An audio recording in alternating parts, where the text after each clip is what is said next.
Oyez, oyez, se sentir extraterrestre sur Terre, c'est le titre de ce premier podcast. Première aventure au niveau technique. Je me présente, je m'appelle Virginie Lamien et je suis, alors ça c'est une grande question, je suis initiée dans la tradition du candomblé et de l'Ubanda au Brésil, ce qui me confère le titre peu connu de Yadodisha.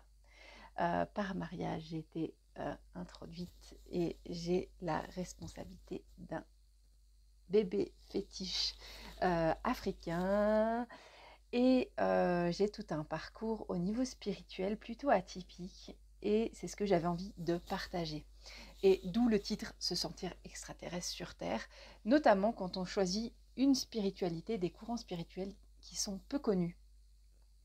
Autant aujourd'hui, quand on va partir dans le bouddhisme, dans des choses plutôt orientales, il y a quelque chose de très reconnu, très, très accepté, très à la mode.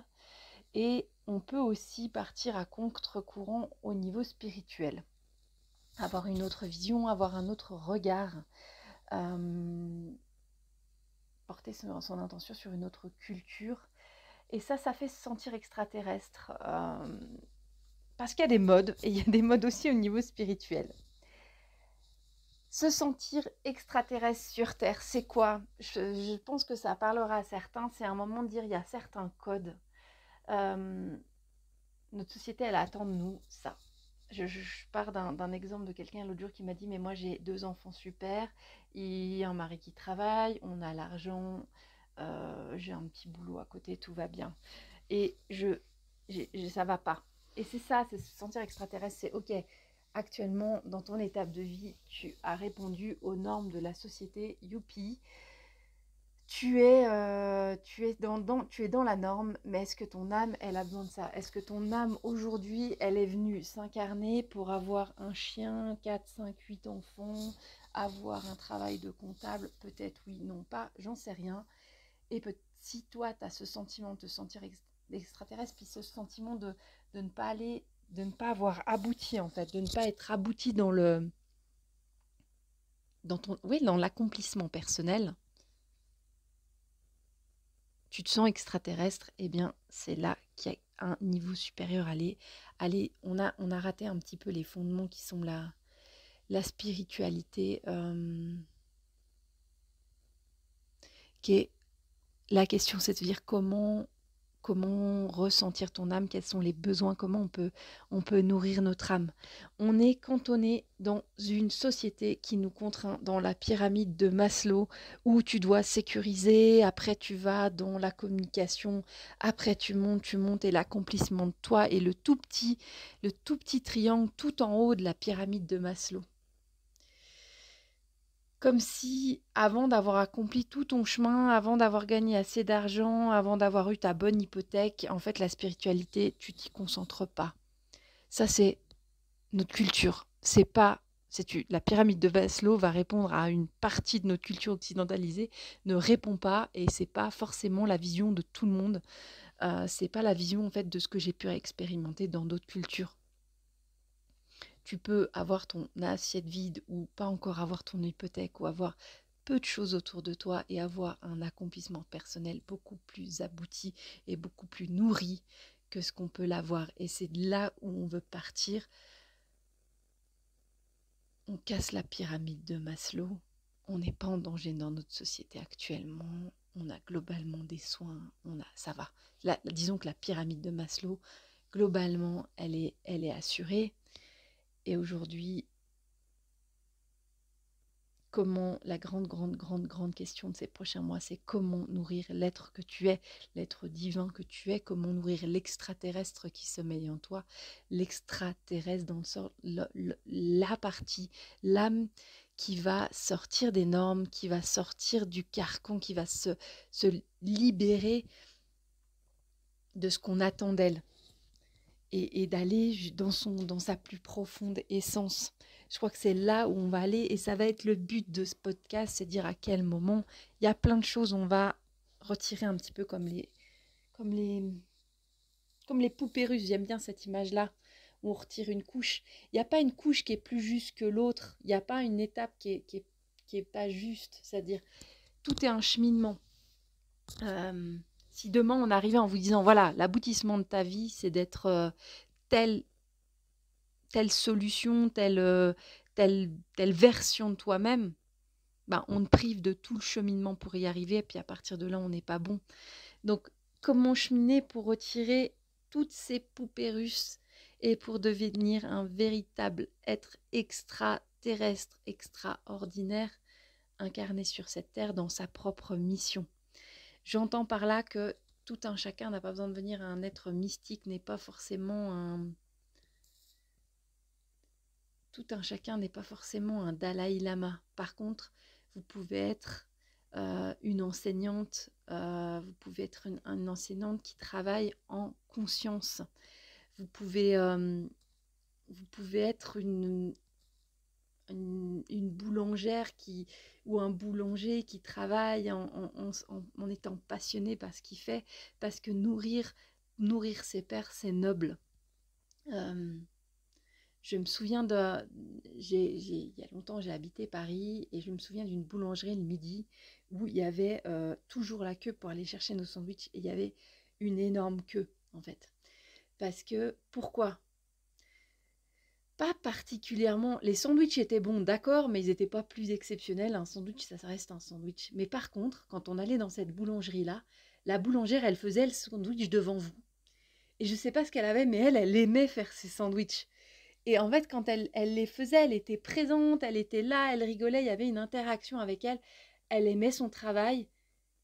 Et ok, et sa mission, à ce moment-là, je ne sais pas ce qu'elle est devenue, cette boulangère, c'était, j'en suis sûre, hein, de mettre de l'énergie dans nos sandwichs et de mettre de la joie. Et je crois on mangeait cette énergie-là.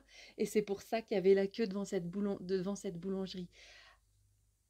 Tu peux avoir ta propre mission qui n'est pas forcément ta mission, c'est ta mission aujourd'hui, maintenant. Demain, il y en aura peut-être une autre, mais aujourd'hui, maintenant, comment tu deviens un extraterrestre, comment tu deviens extraordinaire, comment tu explores la version de toi-même reconnectée le plus possible à ton être divin, connecté le plus possible à la version la plus sacrée de toi-même. C'est tout un cheminement et on y est, et il y a des jours où on y est, le lendemain on n'y est pas forcément, et il y a des moments où voilà, c'est des montagnes russes, mais comment essayer au maximum d'être dans le haut de ces montagnes russes? Comment devenir un extraterrestre? Comment assumer d'être un extraterrestre? Ça va être l'exploration de ce premier podcast, en tout cas de la première invitation. Ce podcast n'aura pas une fréquence régulière, ça va être vraiment selon l'inspiration, selon le moment, selon ce qui vient. J'imagine qu'il y aura des moments où il y aura peut-être plutôt des choses qui vont être de l'écoute des êtres qui peuvent me parler et de la retransmission de messages. Dans ma façon d'être extraterrestre et extraordinaire, il y a le fait que je perçoive, j'entends, parfois je vois, mais c'est moins là, une autre réalité plus invisible. J'aime pas m'appeler médium parce que je suis pas une spécialiste de voir les défunts. Je vois très peu en fait les défunts.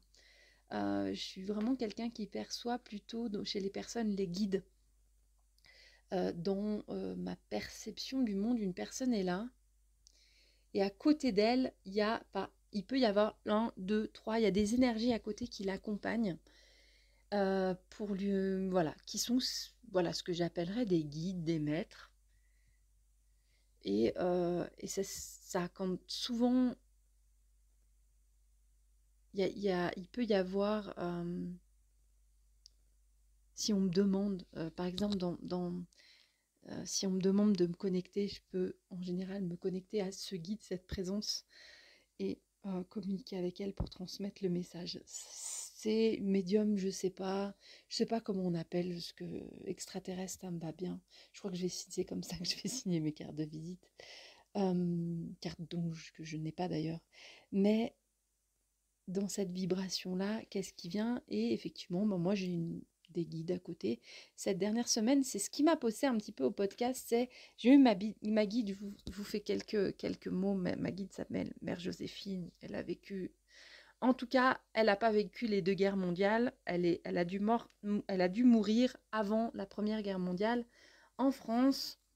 Elle est née à Coudre, dans le hameau de Coude, en Auvergne, et ça c'est important, dans le hameau de Poumarais, dont endroit où je n'ai jamais mis les pieds, qui apparemment, de se dire historiquement, si c'est juste, il y avait une ferme, puis cette ferme n'existe plus, et ça doit être quelque chose comme un lotissement maintenant. Je sais pas, j'y suis jamais allée, mais il semblerait que ce soit ça. Mais historiquement, elle vivait dans une ferme à Poumarais. Euh, Et cette guide, parfois, elle me parle. Et l'autre jour, elle m'a entendu, elle voulait me parler. Et la retransmission, je l'ai faite à l'écrit. Et c'est quasi impossible. Elle a un phrasé, elle a une manière de parler. Elle fait des... C'était un exercice qui est un petit peu compliqué. Et là, je me suis dit, quand je retransmets, il faut que je transmette à l'oral. D'où l'idée technologique du podcast. Je lui ai expliqué un petit peu. Elle a trouvé que c'était super. Elle trouve que nos technologies, c'est super. Elle trouve je passe un peu trop de temps derrière mon téléphone. Mais quand même... Il faut passer à l'action, il faut passer le message. Je crois qu'elle a envie de s'exprimer. Ce médium sera utile, donc il y aura des moments. Ce sera moi. Je crois que des moments, Mère Joséphine va prendre le mic. On va voir ce que ça va donner.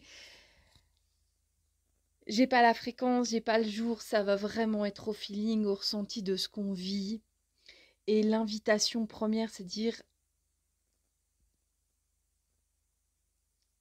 se relier aux sagesses ancestrales pour vivre son futur, son maintenant. Comment Mère Joséphine, qui a vécu il y a 200 ans, toute sa sagesse, parfois, elle nous met des petits coups de pied aux fesses, elle me met des coups de pied aux fesses pour avancer dans ma vie aujourd'hui et construire mon futur. Et ça, tout un chacun, vous pouvez vous reconnecter. Comment,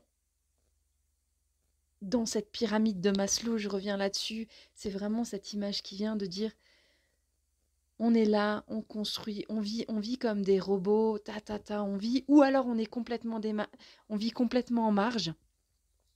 Et on vit une sorte de marginalité où, ok, on devient un artiste ou quelque chose complètement à part. Et je crois qu'il y a une zone d'entre-deux. Il y a une zone d'entre-deux où on peut vivre dans le plaisir, dans l'abondance, dans la sécurité, mais tout en restant connecté à son essence. Être un grand mystique ne veut pas dire vivre dans l'affreuse pauvreté. Je crois pas. Non, enfin, ça peut être un choix, mais je crois pas. On peut vivre un entre-deux, on peut vivre sa voie mystique, on peut vivre dans le confort, on peut vivre dans l'abondance. Et je crois que c'est ça qui est à vivre dans l'abondance, ce qui veut dire trouver sa propre richesse, là où on met ses propres valeurs de richesse. Euh, la première richesse, c'est d'avoir une famille, d'avoir des gens autour de nous, d'avoir des amis, et ça de le valoriser, d'être reconnaissant pour soi, d'avoir la reconnaissance de dire je peux manger. Des fois le compte il est dans le rouge, mais c'est pas grave. Euh, Ça nous arrive à tous, mais globalement, ce mois-ci, j'ai pu manger, les factures ont pu être payées et d'avoir la confiance dans l'énergie, d'appeler cette énergie de l'argent. Il y aura un podcast à faire plus tard sur la spiritualité et l'argent. Je crois que c'est une thématique particulière. Plus dans la relation de cette croyance un peu de tu peux pas gagner de l'argent. Enfin, je ne veux pas ouvrir ce podcast maintenant, mais il y a je trouve une sorte d'hypocrisie sur la spiritualité et l'argent. Quand voilà, les prêtres, certains vivent dans quelque chose de très sobre, très ruste, puis de l'autre côté, il y a un Vatican qui vit dans une opulence et une richesse assez ostentatoire. Il y a un déséquilibre. Mais par contre, on peut vivre dans quelque chose de l'abondance. C'est trouver son abondance personnelle. J'ouvre pas plus parce que sinon je repars sur 1 heure de podcast. Aujourd'hui, comment se sentir extraterrestre? Comment vivre, être la femme? Je parle des femmes parce que malheureusement, je crois que le podcast va beaucoup être entendu. Il faudrait peut-être que je change ça, mais ça viendra ou pas. Mais dire comment découvrir le sacré en toi, comment découvrir l'homme ou la femme mystique en toi. et qui doit accomplir sa mission sacrée. Et le sacré, c'est dans son quotidien. Comment tu viens un extraterrestre dans ton quotidien? Si tu es une enseignante, si tu es une personne qui travaille dans une crèche et qui va collaborer avec plein de petits extraterrestres en devenir, euh, comment les laisser devenir extraterrestres?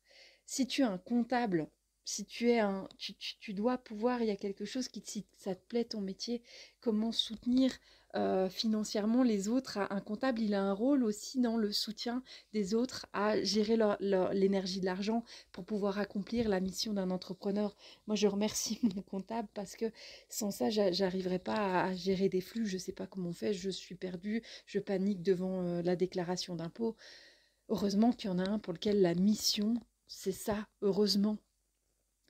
Euh, Comment est-ce que tu te sens extraterrestre? Comment tu veux devenir un extraterrestre?